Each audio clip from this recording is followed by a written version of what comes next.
여러분, 지금 통장 상황, 자식에게 그대로 말씀하고 계십니까? 선뜻 대답하기 어려웠다면 오늘 이야기가 도움이 될 겁니다. 작년에 제 옆집에 사시던 분이 이사를 가셨습니다. 65세에 은퇴하시고 딱 3년 만이었습니다. 나중에 알게 된 이야기인데 주변 사람들 앞에서는 늘 괜찮은 척 하시다가 카드빚이 생각보다 많이 불어났다고 하더군요.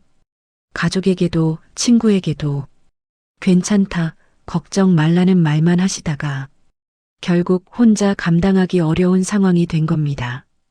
이 이야기가 특별하게 느껴지지 않는 이유는 비슷한 일을 우리 주변에서 너무 자주 보기 때문입니다.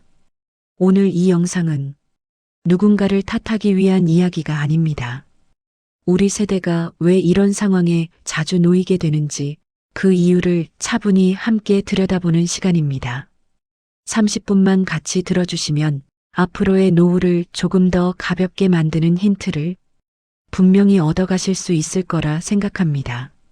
왜 나이 들수록 사람도 돈도 더 불안해질까요? 여러분도 이런 생각 해보신 적 있으실 겁니다.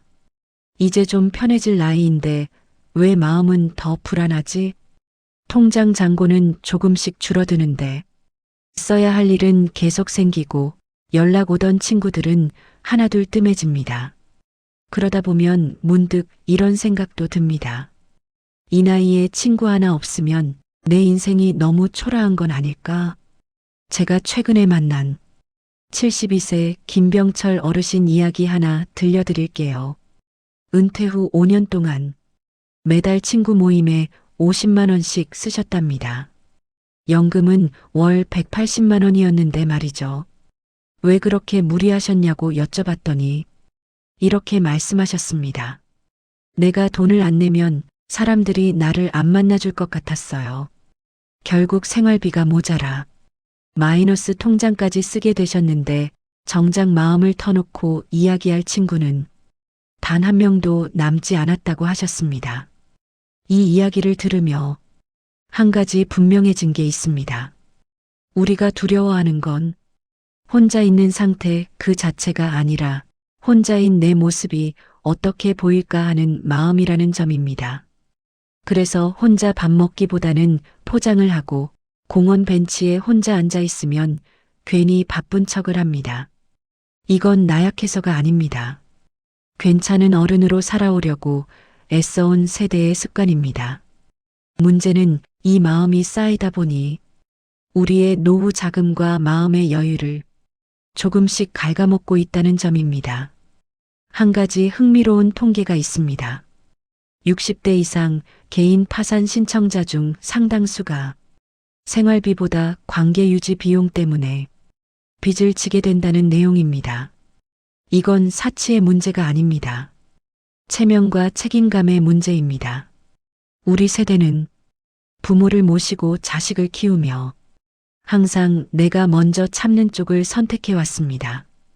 그래서 은퇴 후에도 괜찮은 척, 버틸 수 있는 척을 자연스럽게 하게 됩니다. 68세 박수만 어르신 이야기입니다. 고등학교 동창 모임에서 늘 분위기를 책임지던 분이었습니다. 오늘은 내가 살게. 이 말이 어느 순간부터 습관이 됐다고 합니다. 실제로는 월세방으로 옮긴 상태였지만 동창들 앞에서는 요즘 투자로 좀 괜찮다고 말하셨습니다. 결국 카드 돌려막기가 이어졌고 신용 문제까지 겪게 되셨습니다. 이분의 이야기가 더 마음 아픈 이유는 동창들 역시 다들 비슷한 형편이었다는 점입니다. 서로 괜찮은 척하느라 정작 누구도 위로받지 못했던 거죠. 이건 누군가의 잘못이 아닙니다. 괜찮은 어른으로 살아오려 했던 방식의 한계입니다. 그래서 여기서 한번 조심스럽게 질문을 던져봅니다. 체면을 조금 내려놓으면 정말 사람들이 다 떠날까요? 아니면 오히려 편안한 관계가 남게 될까요? 작년에 제가 지켜본 두 분의 선택이 떠오릅니다. 이 씨는 늘 여유 있는 모습이었습니다. 차도 좋고 식사도 늘 본인이 계산했습니다. 김 씨는 정반대였습니다. 요즘은 좀 아껴야 해서 오늘은 각자 계산하자. 1년 뒤 상황은 달라졌습니다.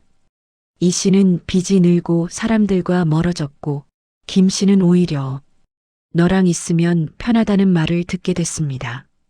여기서 중요한 사실 하나가 드러납니다. 관계는 돈으로 유지될수록 쉽게 무너진다는 점입니다. 비교는 소비를 부르고 소비는 결국 불안을 키웁니다. 차를 바꾸고 여행을 다녀와도 마음이 채워지지 않는 이유가 바로 여기에 있습니다. 70대 한 어르신이 이런 말씀을 하셨습니다. 남들 눈에 잘 사는 사람으로 보이려고 쓴 돈이 지금 생각해보면 제일 아깝더라고요. 이분은 지금 20년 된 차를 타고 동네 식당에서 혼자 밥을 드시며 가장 편안하게 살고 계십니다. 이제 정리해 보겠습니다. 첫째, 관계에도 적정거리가 필요합니다. 경조사비는 마음이 중요하지 금액이 아닙니다. 모임도 횟수를 줄이면 부담이 줄어듭니다. 둘째, 혼자 있는 시간을 실패로 보지 마십시오. 이 시기에 혼자는 회복과 정리의 시간입니다. 셋째, 비교를 멈추는 순간 삶이 가장 가벼워집니다. 그 나이에 그것도 못하냐는 말에 흔들리지 않아도 됩니다. 못하는 게 아니라 선택하지 않는 것입니다. 마지막으로 조금은 솔직해질 용기를 가지셔도 됩니다. 요즘은 좀 빠듯하다. 예전 같지 않다. 이 말 한마디가 불필요한 소비와 가식을 함께 줄여줍니다. 60대 이후의 빚과 외로움은 돈의 문제가 아니라 체면과 비교를 내려놓지 못한 마음의 문제라는 점입니다. 오늘부터 3가지만 실천해 보세요. 경조사비 기준 정하기, 모임 횟수 줄이기, 요즘 아껴 쓴다는 말 연습하기. 이것만으로도 돈보다 더 큰 여유가 생깁니다. 바로 마음의 여유입니다. 남은 인생을 버티며 살지 않아도 됩니다. 이제는 조금 더 솔직하고 조금 더 편안하게 살아도 됩니다. 오늘 이야기 필요한 분과 함께 나눠주셔도 좋겠습니다. 같이 가벼워지는 것, 그게 우리 세대에게 가장 큰 선물일지도 모릅니다. 감사합니다.